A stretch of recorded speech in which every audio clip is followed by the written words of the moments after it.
मरकुस अध्याय 13। मंदिर के विनाश की भविष्यवाणी। जब यीशु मंदिर से बाहर निकल गया तो उसके चेलों में से एक ने उससे कहा, हे गुरु, देख कैसे सुंदर पत्थर और कैसे सुंदर भवन है। और यीशु ने उत्तर देकर उससे कहा, क्या तुम ये बड़े बड़े भवन देखते हो? यहाँ पत्थर पर पत्थर भी बचा न रहेगा जो ढाया न जाएगा।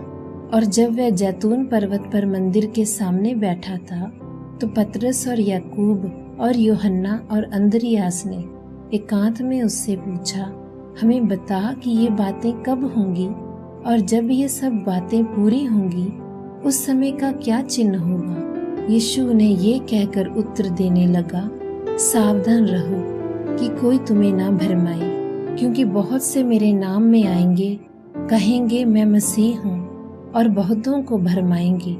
और जब तुम युद्धों और लड़ाइयों की अफवाह सुनो तो तुम ना घबराना, क्योंकि इनका होना अवश्य है, परंतु उस समय अंत ना होगा।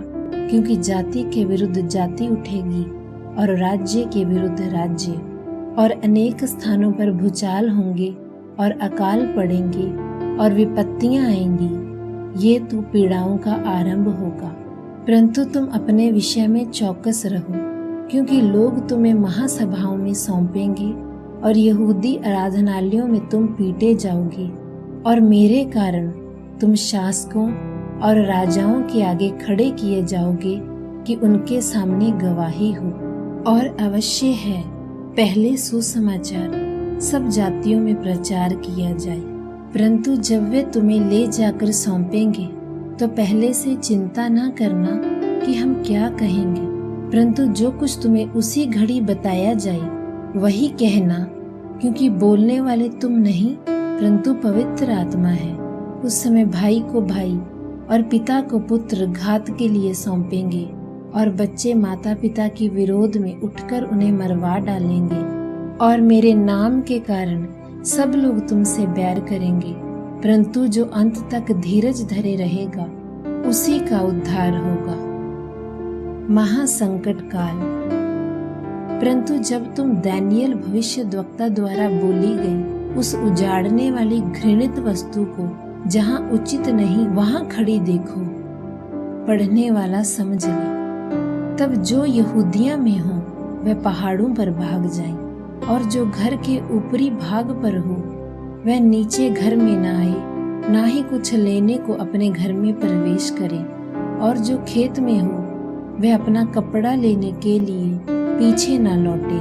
परंतु उन दिनों में जो गर्भवती और दूध पिलाती होंगी उनके लिए हाय हाय।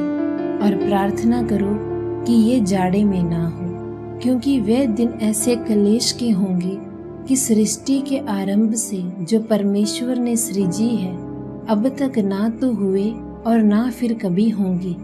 और यदि प्रभु उन दिनों को ना घटाता तो कोई प्राणी भी ना बचता, परंतु उन चुने हुओं के कारण जिनको उसने चुना है उन दिनों को घटाया।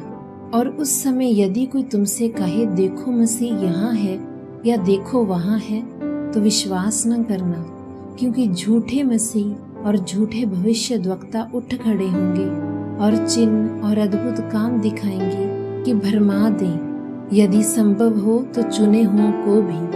पर तुम चौकस रहो, देखो मैंने तुम्हें सब बातें पहले ही से कह दी हैं। मनुष्य के पुत्र का पुनरागमन।